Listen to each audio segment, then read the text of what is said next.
خادم حسین رضوی کسی کو یاد ہیں؟ کہیں سے ایک جھکڑ آیا اور ہوا ہو گیا۔ علامہ طاہر القادری کسی کو یاد ہیں؟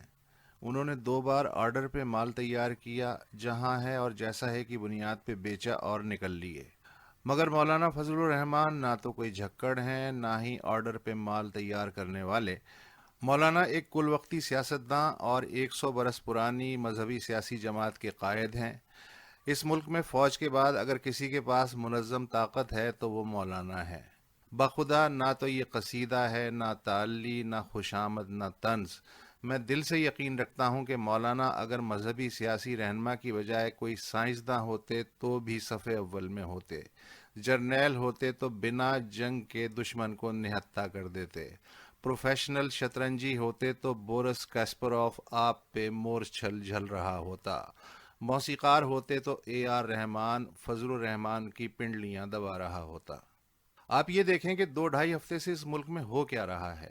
مولانا نے ابھی آزادی مارچ کا صرف اعلان کیا ہے اور پیپلز پارٹی اور مسلم لیگ نون جیسی تجربے کار جماعتوں کی سمجھ میں نہیں آ رہا کہ کرنا کیا ہے، جانا ہے کہ آنا ہے، کہ جا کے آنا ہے کہ آ کر جانا ہے، یا تھوڑا سا آگے جا کے آنا ہے، یا پھر آنا جانا ہے۔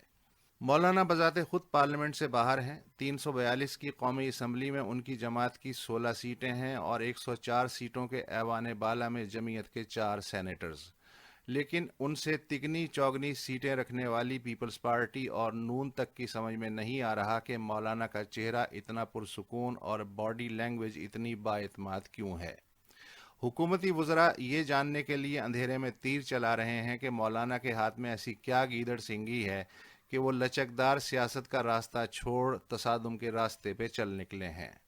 حالانکہ مولانا نے آزادی مارچ شروع نہیں کیا، صرف ہتھوڑی سے طبلہ کس کے اس پہ بیانیہ پاؤڈر ہی مل رہے ہیں، مگر وزراء نے کورس کی شکل میں یہ کیا ہوا کیسے ہوا کے الاپ پہ تا تا تھیا شروع کر دیا ہے۔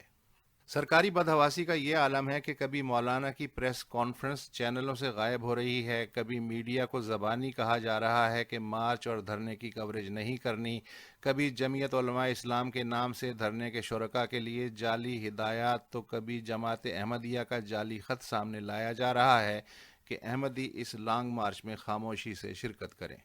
نظم و نسق کا ذمہ دار وفاقی وزیر داخلہ کہہ رہا ہے کہ مولانا کا اسلام آباد میں آنا خودکشی کے برابر ہوگا، اور خیبر پختونخوا کا وزیر اعلیٰ کہہ رہا ہے کہ میں دیکھتا ہوں کہ جمعیت کا جلوس اٹک کا پل کیسے پار کرتا ہے۔